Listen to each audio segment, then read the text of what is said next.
Every single time I hear the words red velvet cake, my brain immediately flies into an excessive rage. And it's not because I don't like red velvet cake, I just don't like that nobody knows what they're talking about. This is a blank minute video about how ignorant the general public is and how laziness in marketing has corrupted the average person's understanding of what red velvet cake actually is. Does this video deserve to be this long? Probably not. Is this a video I should be making? Probably not. If you already know what I'm going to say about red velvet cake, does this video apply to you? Probably not! Red velvet cake is probably one of my favorite kinds of cake. My family would make it all the time around Christmas, and with that being one of my favorite times of the year as a kid, I quickly associated it with feelings of relaxation, coziness, and just general joy. It's a lot of J's, but we're not talking about that right now. Being off of school, having time to do the things that made me happy, seeing family I don't get to see often, presents, food, it all comes together to make Tiny Mark a happy mark. Red velvet cake was clearly one of those foods. Growing up, none of my other friends even knew what a red velvet cake was. I felt kind of special being able to have this secret family cake that no one else got to experience. So when red velvet flavored things started getting popular right around the early 2010s, I was pretty excited. All these people are learning about this cake and how amazing it is. So one day I figured, sure, why not? Let's bake a boxed cake with some friends and all enjoy it together. So we bake the cake and something tastes weird.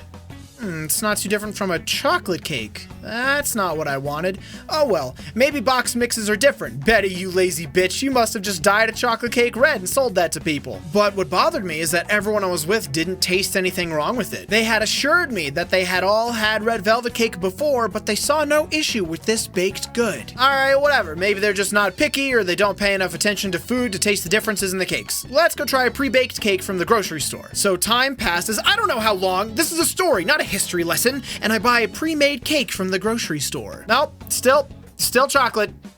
Still just chocolate cake. But why did they put cream cheese frosting on it? That's definitely not what goes on this cake. I guess grocery stores don't have the time or man hours to make an actual red velvet cake with a special icing. Okay, fine, I get it. More time passes, I order a slice from a restaurant, same fucking situation. All right, now a mangi. Is this what people get served all the time? This is not red velvet cake. It's not just red chocolate cake with cream cheese icing. It's barely even supposed to taste like chocolate. But no one ever said anything. Everything seemed fine to everyone else except me. I was being gaslit by fucking cake. As time passed, I would try red velvet things here and there, and everything was just chocolate flavored. It was red chocolate. That is not what red velvet cake is. Oh my God. But no more. I refuse to let lazy bakers get away with this anymore. The pride of red velvet products everywhere deserves the record to be set straight. I am going to give you a quick history lesson on what red velvet cake is, where it came from, and why it's not chocolate and cream cheese, you idiots. A good place to start would be where the name came from. Red velvet cake. Why is it called that? Pretty simple. Both the texture and the color come from the chemical reaction of the cocoa powder combining with the mixture of buttermilk, white vinegar, and baking soda. This turns the cake a dull reddish color, hence the name. To make the red pop a bit more, a lot of older recipes would use beet juice to enhance the color. I know what you're about to say though. Mark, you screech. It has cocoa powder in it. That makes it chocolate. No, you single-digit IQ brick of a human being. Lots of things have lots of flavors in them, but only the dominating flavor is what you refer to it as. Quick examples: French toast, often made with vanilla, you don't refer to it as vanilla French toast. Some chocolate chip cookies have walnuts in them, but you don't refer to them as walnut chocolate chip cookies. Some curries are made with coffee, but you don't call it a coffee curry. You know why? Because those flavors aren't the focus of the profile. Am I making sense here? So what is red velvet cake supposed to taste like? Almond. Red velvet cake was popularized and modeled after the red velvet cake they sold at the world famous Waldorf Astoria Hotel, and oh look, I have that recipe right here. The recipe my family has been making my entire life has always been titled the Waldorf Red Velvet Cake. I never understood why until I was writing the script for this video. I mean, what script? Anyway, look right here. Look at all that almond extract and lack of cream cheese. Red velvet cake is an almond flavor forward cake with ermine frosting, something that is not even close to cream cheese frosting. But since everywhere just makes chocolate cake with cream cheese frosting, most people think that that's what red velvet cake is supposed to be. No, I say. Look at all these ingredients that aren't those. Half a cup of Crisco, cup and a half of sugar, cream it together. Add 2 eggs, one at a time, slow down the flashes, It's not a race, dude. Sift together 2 cups and 2 tablespoons of flour, a half teaspoon of salt, a teaspoon of cocoa. Alternate adding the sifted stuffs and a cup of buttermilk to your Crisco and sugar mix from earlier. Add a teaspoon of vanilla and almond extract, as well as a lot of red food coloring. Like, a lot.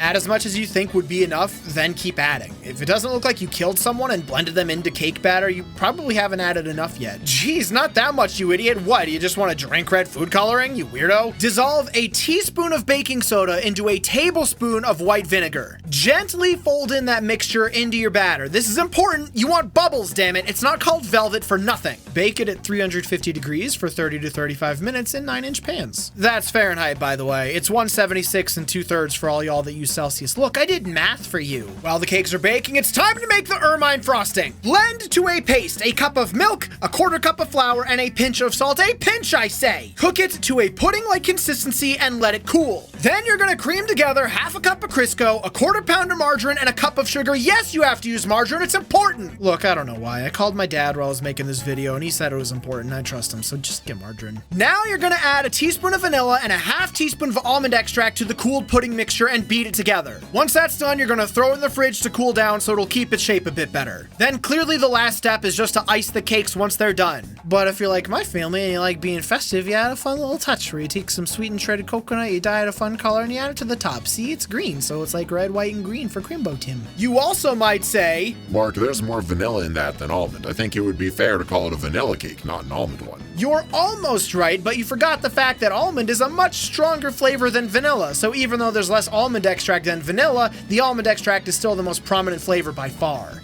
Oh, right, you dim-witted hockey puck. I just now realized people might think I'm copying Gordon Ramsay. I'm not, but I'll take that as a compliment. And that's it. That's my rant on red velvet cake. I feel strongly about this, and if you disagree, we're not friends anymore. Get out of my comment section. If you agree, then neat, I guess. You can buy this t-shirt with a bunch of stream memes on it. See, look, there's one with a red velvet cake. My viewers torment me fucking constantly about how worked up I get over this. Now, if you'll excuse me, I need to eat this entire cake in one sitting. Also, this isn't a cooking channel, so don't subscribe for that.